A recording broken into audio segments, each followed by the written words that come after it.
ay pumunta doon sa langit. Yung mayamang tao, sa verse 23, sabi ni Jesus, and in hell, he lift up his eyes, being in torments. Nakuha niyo po? May isang tao na pumunta ng langit, may isang tao naman na pumunta ng impyerno. Yun ang sabi, yun ang salita ni Jesus. Totoo ang impyerno, mga kaibigan. Totoo rin naman yung langit. Ang tao ay nagkasala laban sa Diyos. Ang tao ay sinungaling. Ang tao ay magnanakaw. Ang tao nag-iisip na masama sa kapwa. Ang tao ay marites. Ang tao ay, alam natin kung anong mga kasalanan na ginagawa ng tao, di ba? Hindi ko na kailangan banggitin isa-isa, sapagkat inaamin naman natin na tayo nagkasala. Ngunit mga kaibigan, ginagawa ko ito upang ipakita sa inyo na mayroong pag-asa. Kung pwede tayong maligtas mula sa lawa ng apoy o impyerno. May tanong ako, ano ang kailangan gawin ng tao para pumunta ng impyerno? Meron ba tayong kailangan gawin para pumunta ng impyerno? Wala na. Bakit? Kasi nagawa na natin. Dahil papunta na tayo doon. Dahil nagkasala tayong lahat. At naawa ko sa atin dahil tinatawanan lang natin yung katotohanan niyo. Alam niyo mga kaibigan, bawat isa sa atin, bata, matanda, lolo, lola, ate, kuya, nanay, tatay, lahat tayo ay mamamatay sa takdang panahon. Kagaya ni tatay, nauna lang si tatay sa atin. Pero magiging kagaya rin tayo ni tatay na ilalamay rin yung katawan natin. At ililibing ilang linggo, dahan-dahan nang natutunaw yung katawan mo, yung buto mo, hanggang sa maging halabok ka. From dust you came, from dust you will return. Lahat tayo ay mamamatay at hindi natin alam kung kailan. Pero sure ang kamatayan at sure din yung impyerno. Ang bawat may hininga na nagkasala sa Diyos, ang lahat ng tao na nagkasala sa Diyos ay mayroong nakatakdang impyerno na nag-aantay. Tingnan niyo po sasabihin ng tao, hey, Brother Pat o Kuya Pat, gumagawa naman ako ng mabuti. Kahit tatanungin ko kayo, no? Ano ang paraan para pumunta ng langit? Paggawa ng mabuti. Yan yung nasa isip natin. Paggawa ng mabuti. Tama? Tanong ko, gaano karaming kabutihan ang kailangan mong gawin para pumunta ka ng langit? O sige, pag gumawa ka ba ng mabuti, mawawala kasalanan mo? Hindi po. Yan yung problema. Yung kasalanan natin. Kahit gumawa pa tayo ng mabuti, may kasalanan pa rin tayo. Yun yung punto. Yung kasalanan, yung hahatak sa atin, papunta ng impyerno. So, kinakailangan yung kasalanan na yan ay malinis at mawala. Ngayon, tingnan nyo po yung isang pamamating tao, murderer, nandun sa korte. Nandun yung judge. Ito yung kutsilyo na ginamit mo. Ito yung CCTV footage kung paano mo pinatay yung tao. Ngayon, kukulong kita. Habang buhay kang ikukulong. Pero sabi nung magnanakaw, sabi niya, Judge, tinulungan ko naman po si Lian Tinulungan ko naman si Badang. Binigyan ko naman ng baon Di ba? Mabait naman ako. May mga tinulungan ako. Tapos sabi nung judge, ganun ba? Sige, wag ka na. Sige, labas ka na. Huwag ka na, hindi ka na lang makukulong. Okay ba yan? Kung ikaw yung judge, ganun ba gagawin mo? Hindi. Ano gagawin mo? Papatawan mo ng tamang kaparusahan o hustisya.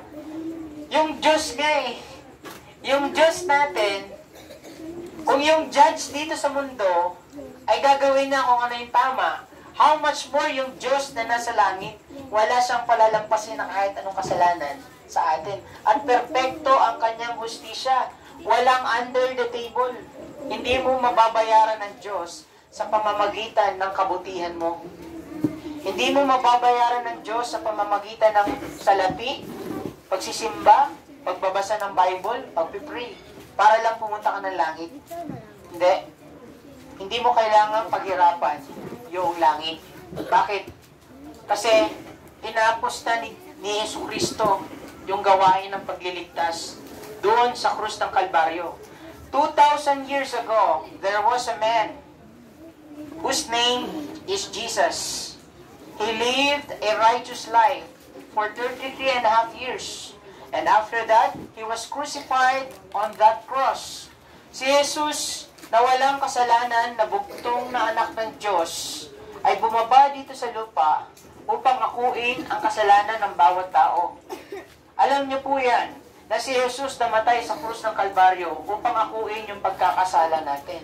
Ang tanong ko sa gabi na ito, inako na ba ang iyong kasalanan? Yes. Si Jesus ay namatay sa krus ng Kalbaryo at pagkatapos namatay siya at pagkatapos ng 3 araw, ano nangyari sa kanya? Siya ay muling nabuhay. Bakit? Kasi tinanggap ng Diyos ang handog niyang sarili, pambayad sa kasalanan mo, sa kasalanan ko. Bakit? Kasi ang tao, walang kakayanan na iligtas ang sarili niya sa hukuman ng Diyos. Pero ang Diyos lang ang may kakayanan na magligtas sa tao mula sa hukuman niya. Walang sinumang tao sa mundong ito ang kaya kang iligtas sa hukuman ng Diyos. Siguro iniisip ninyo, paano yung mga pastor? Baka may kakayanan magligtas sa hukuman ng Diyos. Paano yung mga ministro? Baka may kakayanan magligtas sa hukuman ng Diyos. Paano yung mga pari? Paano yung mga obispo? Paano yung Santo Papa? Baka naman may kakayanan iligtas tayo sa hukuman ng Diyos. Ang sagot po dun, hindi. Sapagkat lahat ng mga binanggit ko, yun ay tao lang din. At lahat ay nagkasala. Maging sila mismo, sarili nila, ay hindi nila kayang iligtas ang sarili nila sa hukuman ng Diyos. Ngayon, imagine mo sarili mo. Namatay ka, yung kaluluwa mo, pumarap sa hukuman ng Diyos. Ang tanong ko sa'yo, anong magagawa mo? Kaya mo bang iligtas sarili mo sa hukuman ng Diyos? Kasi yung Panginoon, may ginawa naman kabutihan eh. Iyon punto, may kasalanan ka pa rin kahit gumawa ka ng kabutihan. Alam niyo po, si Jesus ang tagapagligtas. Siya lamang yung makapagliligtas sa atin. Pinatunayan niya yan. The Bible says in John 3:16, "For God so loved the world that He gave His only begotten Son." Minahal ng Diyos ang sanlibutan at patunay dito, isinugo niya ang kanyang bugtong na anak na si Jesucristo. Bakit? Upang mamatay para sa iyo at para sa akin. Si Jesus po ay hindi namatay para sa mga mababait. Hindi namatay para sa mga matutuwid. Si Jesus ay namatay para sa ating mga makasalanan. Lahat tayo. Namatay si Jesus para sa atin. Kids, listen kayo. Lahat tayo ang siyang dahilan kung bakit namatay si Jesus. Ngayon, bakit namatay si Jesus? Dahil sa ating mga kasalanan. Namatay siya dahil sa kasalanan natin. Eh bakit ka nabubuhay sa kasalanan mo? Bakit tayo nabubuhay sa kasalanan natin? Siya pala namatay sa kasalanan eh. Bakit ngayon nabubuhay tayo sa kasalanan natin at ini-enjoy pa natin yung kasalanan na siyang pumatay kay Jesus? Di ba natin napag-iisipan yun? Na araw-araw tayong gumagawa ng kasalanan at ini-enjoy natin. Na siyang dahilan naman na kasalanan na yan yung pumatay kay Jesus doon sa krus ng Kalbaryo. Siya ay namatay sa krus, mga kaibigan. Ang tanong ko, anong tugon mo doon? Alam mo na nilati ko siya, sinampal siya, sinipa siya, nilagyan ng crown of thorns na mayroong lason. Alam mo na dinuraan pa siya, minura pa siya, tinuya pa siya ng lahat ng tao, iniwan siya ng kanyang mga disipulo. Alam mo na yun yung ginawa kay Jesus hanggang sa mamatay siya doon sa krus ng Kalbaryo. Alam mo na nangyari yun. Ginawa niya para sa iyo, para sa mga kasalanan natin. Ngayon ang tanong ko, ano ang tugon mo doon? Wala lang. Wala tayong pakialam doon. Wala lang. Namatay lang si Jesus. Namatay siya sa akin. Para sa akin. Dapat meron tayong tugon. Kung ikaw yung, halimbawa, kaibigan mo, Malulunod ka na. Pero iniligtas ka ng kaibigan mo. Ano sasabihin mo sa kaibigan mo? Thank you. Sasabihin mo, utang ko sa iyo ang buhay ko. Kaya niyo ba sabihin sa Panginoong Hesus yun? Utang natin sa Kanya ang katubusan ng ating mga kasalanan. Utang natin sa Kanya ang pagliligtas mula sa hukuman ng Diyos. Si Jesucristo, mga kaibigan, ang siyang daan tungo sa langit. The Bible says in John 14:6, "For I am the way, the truth, and the life, and no man cometh unto the Father but by me." Conclusion. The moment a person dies, haharap siya sa hukuman ng Diyos.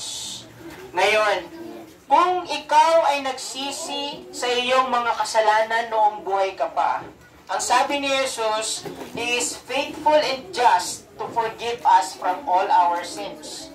Ang nararapat na tugon sa kamatayan ni Jesus para sa iyo ay pagsisisi sa iyong mga kasalanan. Hindi ba't yun dapat ang tugon natin? Dahil namatay si Jesus para sa akin sa krus ng Kalbaryo, ay dapat ako humingi ng kapatawaran sa Kanya. Kaya inutos ng Diyos, God commanded all men everywhere to repent. Pagsisihan yung mga pagkakasala natin. At pangalawa, magtiwala sa ginawa ni Jesus sa krus ng Kalbaryo. Lahat ng mga nagsisisi at nagtitiwala, hindi ko kaya iligtas sarili ko sa hukuman ng Diyos. Malamang talaga, impyerno ako eh. Pero nagtiwala ka kay Jesus. Si Jesus, siya ang tagapagligtas. Kung tatanggapin natin siya sa gabi na ito bilang ating tagapagligtas, absuelto tayo sa hukuman ng Diyos. Kaya sa oras ng paghuhukom, ikaw ay dapat parusahan. Ba't ako parurusahan? Hindi ba? Nandiyan naman po yung bugtong na anak ninyo. Tinubos ako sa aking pagkakasala. Si Jesus mismo ang magsasabi, Ama, yung tao na ito ay nagsisi sa kanyang mga pagkakasala. Yung tao na ito ay tinanggap ako bilang tagapagligtas niya. Kaya lahat ng mga kasalanan niya ay absuelto na. Kaya ligtas ka sa hukuman ng Diyos. Tama? Si Jesus ang pag-asa para makapasok tayo sa langit at makaligtas sa hukuman ng Diyos. At wala nang iba. Kahit maging miyembro pa kayo ng kahit anong simbahan dyan, hindi kayo makakapasok sa kaharian ng Diyos. Walang simbahan ang kayang magligtas sa atin sa impyerno. Sino ba namatay sa krus? Hindi naman yung simbahan, di ba? No amount of religiosity, no amount of good works can save us from that judgment doon sa hukuman ng Diyos. Ngayon, ang tanong ko, ano ang nararapat na tugon natin? Si Jesus namatay para sa iyo.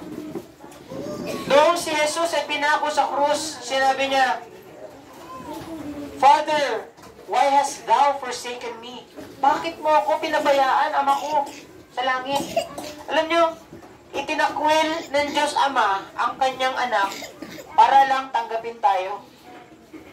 Pinatay niya yung sarili niyang anak para bigyan tayo ng buhay. Noong si Abraham, inutusan ng Diyos, dalhin mo si Isaac at ialay mo dito sa bundok na ito.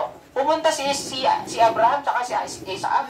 Papatayin ni Abraham si Isaac dahil yun yung utos ng Diyos. Pero nung ginawa ni Abraham yon, nilagay na si Isaac at hawak-hawak na yung kutsilyo, sasaksakin na yung anak niya. Dumating yung anghel ng Diyos, sabi ng anghel, huwag mo nang patayin yung anak mo.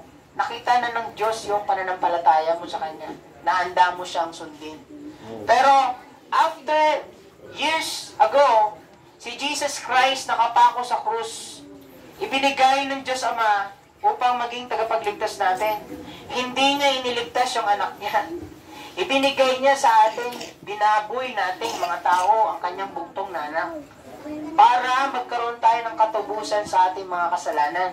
Kaya tinatanong ko sa inyo sa gabi na ito, anong tugon mo sa ginawa ni Jesus sa krus ng Kalbaryo? Wala. Magpapatuloy lang tayo sa ating mga pagkakasala.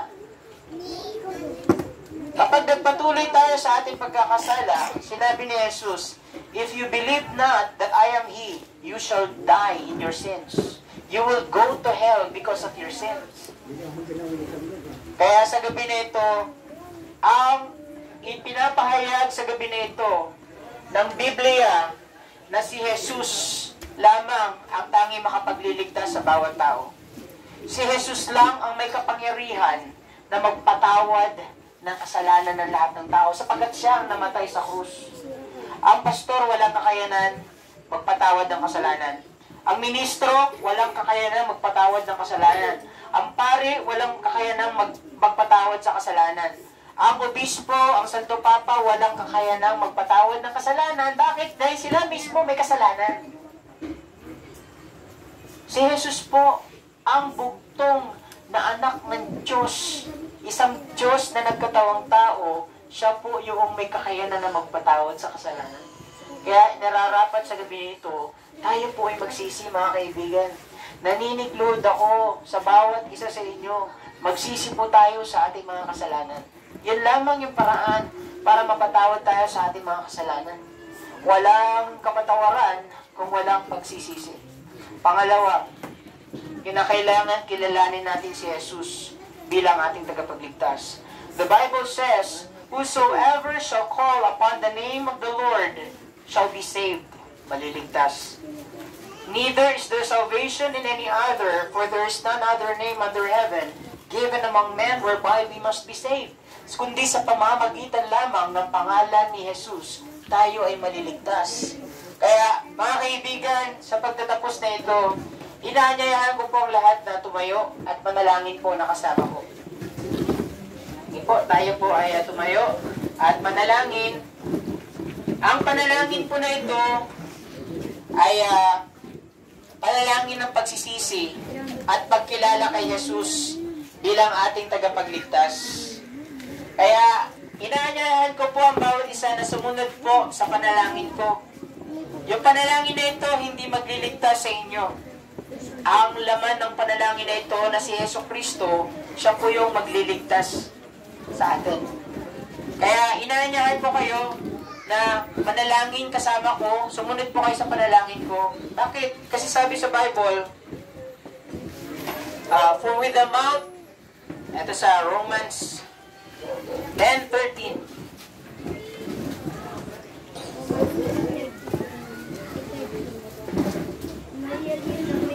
For whosoever shall call upon the name of the Lord shall be saved.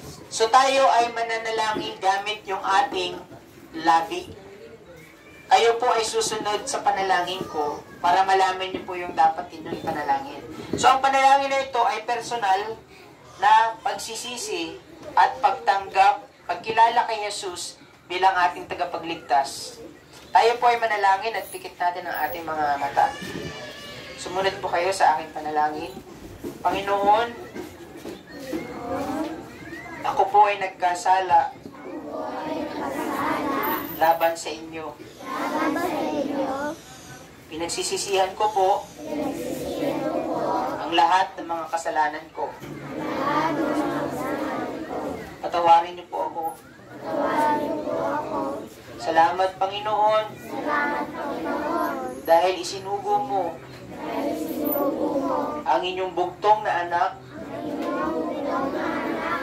upang mamatay sa krus ng Kalbaryo, inilibing at muling nabuhay pagkatapos ng 3 araw. Salamat, Panginoong Jesus, dahil inalay mo ang iyong buhay upang magkaroon ako ng katubusan mula sa aking mga kasalanan. Patawarin niyo po ako. At sa gabi na ito, kinikilala ko po kayo, Panginoong Jesus, bilang Diyos na nagkatawang tao, namatay sa krus upang akuin ang ang lahat ng mga pagkakasala ko. Panginoon, tinatanggap ko po kayo bilang aking tagapagligtas at Panginoon ng aking buhay. Pagkalooban niyo po ako ng buhay na walang hanggan at baguhin niyo nawa ang aking buhay. Ito'y aking dalangin sa pangalan ni Jesus. Amen. Sige po, maaari na po tayong makaupo. At bago po tayo mag-dismiss, may isang verse lang akong i-share sa inyo na magiging kaaliwan sa atin. Ang tanong ko po, noong nabuhay si Jesus, nasaan siya? Saan siya pumunta? Sa langit. Alam niyo po, pinangako ni Jesus na siya ay muling babalik. Ito po yung actual words ni Jesus Christ sa John chapter 14. Sabi ni Jesus, "Let not your heart be troubled. You believe in God, believe also in me. In my Father's house are many mansions. If it were not so, I would have told you. And I go to prepare a place for you. And if I go to prepare a place for you sa langit, I will come again and receive you into myself, that where I am, there you may be also." Sabi niya, muli akong babalik sa lupa at kukunin ko yung mga nagsisisi at nagtiwala sa akin bilang kanilang tagapagligtas at dadalhin ko sila doon sa langit. Kaya ipinangako yan at alam pong karamihan sa atin dito, alam natin na muling dadating si Jesus. Pero ang pagdating ni Jesus ay para lamang sa mga taong tumanggap sa Kanya bilang tagapagligtas. Sana tayo yung kasama doon, nakukunin ni Jesus at dadalhin doon sa langit. Yan ay pinangako niya 2,000 taon na ang nakaraan. Pero, totoo pa rin at buhay ang pangako na yan. Hindi natin alam, baka mamaya, bago mo higupin yung kape mo, dumating na ang Panginoong Jesus. Bago ka sumubo ng isang pagkain mo, dumating na ang Panginoong Jesus. O, ngayon, nagsisi ka ba kanina? At tumanggap ka ba sa Kanya bilang tagapagligtas, masasama ka doon sa pangako niya, na dadalhin niya doon sa langit. Kaya maraming salamat po sa gabi na ito, sa pahintulot na magkaroon ng funeral service. Sige po, tayo po ay manalangin sa gabi na ito as we end. Panginoon, Diyos, aming Ama na nasa langit, salamat po dahil ang inyong bugtong na anak ay binigay nyo para po may ligtas kami sa aming mga pagkakasala. At dahil sa Kanya, siya ang daan, ang katotohanan, at ang buhay. Salamat po, Panginoong Yesus, sa pagliligtas mo sa amin mula sa lawa ng apoy, mula sa kasalanan at kamatayan. Dalangin namin, Panginoon, na ang lahat ng tumanggap sa inyo at kumilala sa inyo bilang tagapagligtas sa gabi na ito, ay tulungan nyo kami na baguhin ang aming buhay, Panginoon, at tulungan mo kami na mahalin ang inyong buhay na salita, ang inyong Biblia, at tulungan mo kami na makipag-usap lagi sa inyo sa paraan ng pananalangin. Dalangin ko po ang pamilya ni Tatay, patubayan niyo po sila, Panginoon, at ay pagkaloob ang kanila pong pangailangan dili, lalo na sa panahon ng kanilang pagdadalamhati, Panginoon. Yung iba ay hindi na nagtrabaho muna dahil sa pumano ang kanilang padre di pamilya. Dalangin namin, Panginoon, na patubayan niyo sila at tulungan niyo sila, Panginoon, bigyan ng kaaliwan at lakas ng loob, Panginoon, na bumangon sa anumang hamon ng buhay. At sa bawat isa, Panginoon, na naririto, salamat po dahil ibinigyan sila ng pagkakataon na makarinig ng iyong salita. Salamat po, Panginoon, at nawa po'y naging kapuri-puri sa inyo ang aming pong munting pag-aaral ng Biblia at ang ilang awitin. Kaya aming dalangin sa pangalan ni Jesus. Amen. Maraming salamat po sa inyong panahon.